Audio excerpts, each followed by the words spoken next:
Sir, ಇನ್ನೊಬ್ರು ನಮ್ಮ ಸಂಪರ್ಕದಲ್ಲಿದ್ದಾರೆ, ವಕೀಲರಾದಂತಹ ಆಶಾಲತಾ ಕಾಮತ್ ಅವರು. ಹೆಲೋ ಮೇಡಮ್, ನಮಸ್ತೆ. ನಮಸ್ತೆ. ನಮಸ್ತೆ ಮೇಡಮ್. ಇವಾಗ ಏನು ಉರ್ವ ಮಾರುಕಟ್ಟೆಯಲ್ಲಿ ಏನು ಕಟ್ಟಡ ಇದೆ, ಅಲ್ಲಿ ಲಿಫ್ಟ್ ವ್ಯವಸ್ಥೆ ಸರಿ ಇಲ್ಲ, ಇದ್ರ ಬಗ್ಗೆ ನೀವೇನು ಹೇಳ್ತೀರಾ? ಲಿಫ್ಟ್ ಇಲ್ಲ ಮೇಡಮ್, ಲಿಫ್ಟ್ ಇದೆ, ಅದಕ್ಕೆ ಕನೆಕ್ಷನ್ ಕೊಟ್ಟಿಲ್ಲ. 3ನೇ ಫ್ಲೋರ್ ಅಲ್ಲಿ ನಮ್ಗೆ ಈ ನಾನು ಅಡ್ವೊಕೇಟ್ ಆಗಿರೋದ್ರಿಂದ ಅಲ್ಲಿ ವಾರಕ್ಕೆ 1 ದಿವಸ ನಮ್ಗೆ ಉಚಿತ ಕಾನೂನು ನೆರವು ಕೊಡ್ಲಿಕ್ಕೆ ಹೋಗ್ಲಿಕ್ಕಿದೆ. ಭಾರಿ ಕಷ್ಟ ಆಗ್ತಾ ಇದೆ ಮೇಡಮ್. 3ನೇ ಫ್ಲೋರ್ ಅಲ್ಲಿ ಒಂದು ಏನಂದ್ರೆ ಕತ್ತಲೆ, ಡೆಡ್ ಎಂಡ್ ಹೋಗಿ ಮೇಲೆ ಹತ್ಬೇಕು. ಸದಾ 200-250 ಸ್ಟೆಪ್ ಇದೆ. ಆಮೇಲೆ ಏನಂದ್ರೆ ಈಗ ಯಾರು ಬರ್ತಾ ಇಲ್ಲ, ಒಂದ್ಸಲ ಬಂದವ್ರು ಇನ್ನೊಂದ್ಸಲ ಬರಕ್ಕೆ ಹೋಗ್ತಾ ಇಲ್ಲ. ಈಗ ನಮ್ಗೆ ತುಂಬಾ ಕಷ್ಟ ಆಗ್ತದೆ ಮೇಡಮ್, ನಾವು ಬರುದಿಲ್ಲ ಅಂತ ಹೇಳ್ತಾರೆ. ಹೌದು. ಯಾಕಂದ್ರೆ ಡಿವಿ ಆಗ್ತಲ್ಲಿ ತುಂಬಾ ಕುಟುಂಬದೊರ್ಜಿನ ಕೇಸಲ್ಲಿ ನಮಗೆ ಪರಿಹಾರ ಕೊಡ್ಲಿಕ್ಕೆ ಅಂದ್ರೆ ಎಲ್ಲರಿಗೂ ಸಹ ಅಡ್ವೊಕೇಟ್ ಇರ್ಲಿಕ್ಕೆ ಹಣ ಇರುದಿಲ್ಲಲ್ಲ ಮೇಡಮ್. ಹೌದು.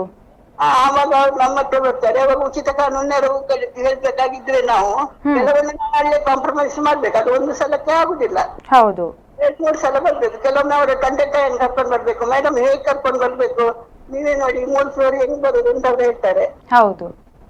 ಅಲ್ಲಿ ದಿನ ಒಂದ್ಸಲ ಕೊಟ್ರೆ ಇಂಥ ಡೇಟಿಗೆ ಬನ್ನಿ ಮೇಡಮ್ ಬರಲ್ಲ, ಮೊನ್ನೆ ಬಂದೆ, ನನ್ನ ಅಪ್ಪ ಇಲ್ಲ ಆಸ್ಪತ್ರೆಗೆ ಹೋಗಿದ್ದಾರೆ ಹೇಳ್ತಾರೆ. ಮೊದ್ಲು ಸರಿ ಇತ್ತು, ಮೊದ್ಲು ಅದು KSRTC ಇತ್ತು, ಅಲ್ಲಿಂದ ಇಲ್ಲಿಗೆ ಶಿಫ್ಟ್ ಆಯ್ತು. ಹೌದು. ಅಲ್ಲಿ ಸ್ಟಾಫ್ ಗಳು ಸಹ ಕೂಗ್ತಾ ಇದ್ದಾರೆ ಪಾಪ, ಅವರು ಕಾಲು ನೋವು. ನಾನು ಒಂದ್ ದಿವಸ, ಈಗ ನಂಗೆ 60 ವರ್ಷ ಆದ್ರೂ ಸಹ ನಾನು ಹೋಗ್ತೇನೆ. ಇವತ್ತು ಹೋದ್ರೆ ನಾಳೆ ನಂಗೆ ಕೋರ್ಟಿಗೆ ಹೋಗ್ಲಿಕ್ಕೆ ಆಗ್ತಾ ಇಲ್ಲ. ಮೇಡಮ್, ನೀವ್ ಯಾರು ಧ್ವನಿ ಎತ್ತಿಲ್ವಾ ಅಂತ? ಧ್ವನಿ ಎತ್ತೀನಿ, ಯಾರು ಎತ್ತದೆ, ತೋರುತ್ತೆಲ್ಲ ಎತ್ತಿ ಆಗಿದೆ. ಮತ್ತೆ ಅವ್ರು ಹೇಳ್ತಾರೆ ನಮ್ಗೆ ಗ್ರಾಂಟ್ ಬಂದಿಲ್ಲ, ಇವಾಗ ನಾವು ಟೆಂಪರರಿ ಕನೆಕ್ಷನ್ ಕೊಟ್ಟಿರೋದು ಅಂತ. ನಾನು ಎಷ್ಟು ಧ್ವನಿ ಎತ್ತಿದ್ದೇನೆ ಅಂತ ನನ್ಗೆ ಗೊತ್ತು, ನಾನು ಎಷ್ಟು ಕಡೆ ಎಷ್ಟು ಒದ್ದಾಡಿದ್ದೇನೆ ಅಂತ ನನ್ಗೆ ಗೊತ್ತು. ಅವ್ರು ಪಾಪ ಅಲ್ಲಿ ಹೋದ ಸ್ಟಾಫ್ ಗಳೆಲ್ಲ ಅವ್ರು ಹೋಗ್ತಾ ಇದ್ದಾರೆ. ಆ ಹುಡುಗಿಯರಿಗೆ ಆಗ್ತಾ ಇಲ್ಲ ಮೇಡಮ್. ಅಲ್ಲಿ 17 ಸ್ಟಾಫ್ ಇದ್ದಾರೆ, ಅದು ಹೆಚ್ಚಿನವ್ರು ಯಂಗ್ಸ್ಟರ್ಸ್, ಅವರಿಗೆ ಕಾಲು ನೋವು. ಹಾಗಾದ್ರೆ ನಾನು 60 ವರ್ಷದವ್ರು ನಾನೇ ಹೋಗ್ಬೇಕು ಹೇಳಿ? ಹೌದು, ಖಂಡಿತ. ಅದು ಅಲ್ಲದೆ ಮೊದಲು 100-150 ಜನ ಬರ್ತಿದ್ರು, ಇವಾಗ 35-40 ಕೇಸ್ ಬರ್ತಾ ಇದೆ. ಅವರೆಲ್ಲ ಕೂಗ್ತಾರೆ, ಹೆಂಗ್ ಕರ್ಕೊಂಡ್ ಬರ್ಲಿ? ಮೊನ್ನೆ ಒಂದ್ ದಿವಸ 11 ಗಂಟೆಗೆ ಹೋಗಿದ್ದೇನೆ. ಇನ್ನೊಂದ್ಸಲ ಬನ್ನಿ ಹೇಳಿದ್ರೆ ಮೇಡಮ್ ಬೇಡ, ಇವತ್ತೇ ಕಂಟಿನ್ಯೂ ಮಾಡಿದ್ದು, ಊಟಕ್ಕೆ ಸಹ ಹೋಗಿದ್ದು 5 ಗಂಟೆ ತನಕ, ಸಂಜೆ ತನಕ ಒಂದು ಕೇಸಿಗೆ ಕೂತಿದ್ದೇನೆ ನಾನು. ಹೌದು. ಮತ್ತೆ ಪುನಃ ಸ್ಟೆಪ್ಸ್ ಹತ್ತೋದು ಅಂದ್ರೆ ಇಲ್ಲ, ಬರ್ಲಿಕ್ಕೆ ಕೇಳುದಿಲ್ಲ ಮೇಡಮ್, ಯಾರು ಕೇಳುದಿಲ್ಲ. ಸಾಕಾಗಿ ಹೋಗ್ತದೆ, ಅವ್ರು ಅಳ್ತಾರೆ. ಹೌದು ಹೌದು ಮೇಡಮ್, ಖಂಡಿತ. ಹಿರಿಯರನ್ನು ಕರ್ಕೊಂಡು ಬನ್ನಿ ಅಂತ ಹೇಳ್ತೇವೆ, 2-3 ಸಿಟ್ಟಿಂಗ್ ಆಗ್ಬೇಕು ಅಂತ ಹೇಳ್ತೇವೆ.